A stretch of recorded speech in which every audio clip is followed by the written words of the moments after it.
Ah, ces petites épices d'humour noir sont un véritable délice. Le secret, c'est de les saisir à feu vif avec un soupçon d'à-propos. Oh non. Tu sens ça? La délicieuse fragrance des tubercules frits dans l'huile d'allégresse.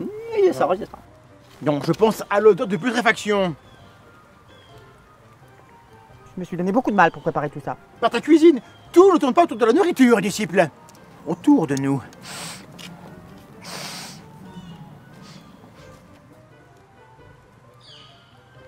Bah moi je remarque rien. L'attaque personnelle est un mycélium qui prend le contrôle des cadavres, elle se développe. On va manger. La pauvre créature déambule, elle se déhanche, elle embarrasse tout le monde, elle crée des violences qui causent des morts, sur lesquelles à travers la pestilence peut se développer à son tour. Bah moi je sens rien. Eh, doucement, hein! Cette agressivité, ça dépasse les bornes!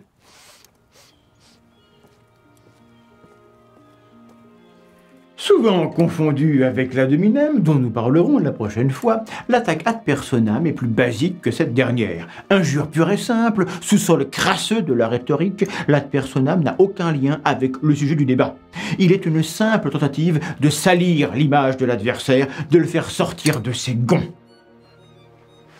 Il s'agit d'une manœuvre tout entière portée sur la confrontation stérile, particulièrement employée quand le rhéteur n'a rien à dire ou aucune réelle défense à apporter à sa position. Toute remarque blessante, péjorative, attentatoire à l'image ou à la dignité de l'autre entre dans cette catégorie. L'attaque ad personam fonctionne avec les membres de l'auditoire quand ils sont déjà d'accord avec vous, ou qu'ils ne se rendent pas compte de ce que vous faites. C'est une méthode puissamment efficace quand elle est bien dosée, pour affecter la confiance que les gens portent à votre interlocuteur, sans qu'ils perçoivent vos propos comme un coup bas. Cet artifice démagogique vieux comme le monde est cependant un mauvais calcul si vous avez par ailleurs des arguments valables, et si votre objectif est de distinguer le vrai du faux, ou de convaincre de manière durable. Parce qu'en réalité, l'ad personam est un aveu de faiblesse dans un débat d'idées. Avec ta tête à claque, tes lunettes d'intello et tes fringues de bobo là, t'es juste bon à manger du caca avec les fesses. Une idée vraie peut être soutenue par un individu déplaisant, vulgaire, peu fréquentable.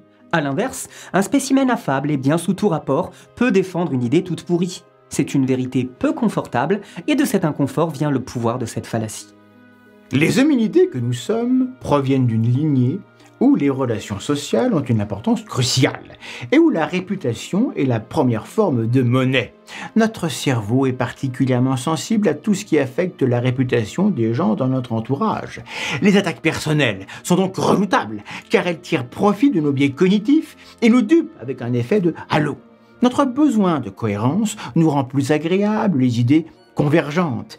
Ainsi, toute association d'un individu avec des idées négatives affectera insidieusement notre opinion de lui, mais aussi de tout ce qu'il pourra dire.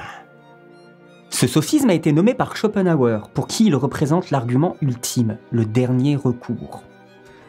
Si l'on s'aperçoit que l'adversaire est supérieur et que l'on ne va pas gagner, il faut tenir des propos désobligeants, blessants et grossiers.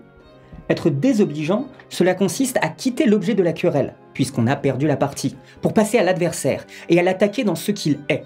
On pourrait appeler cela l'argumentum ad personam, pour faire la différence avec l'argumentum ad hominem.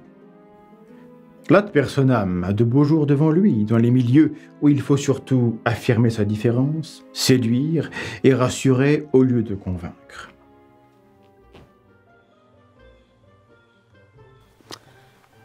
Alors, vous avez rien trouvé? Fausse alerte? En tout cas, nous ne traînons pas ici. Il paraît qu'on a 7 sosies dans le monde. Vous savez si c'est vrai? Non, je ne sais pas si c'est vrai.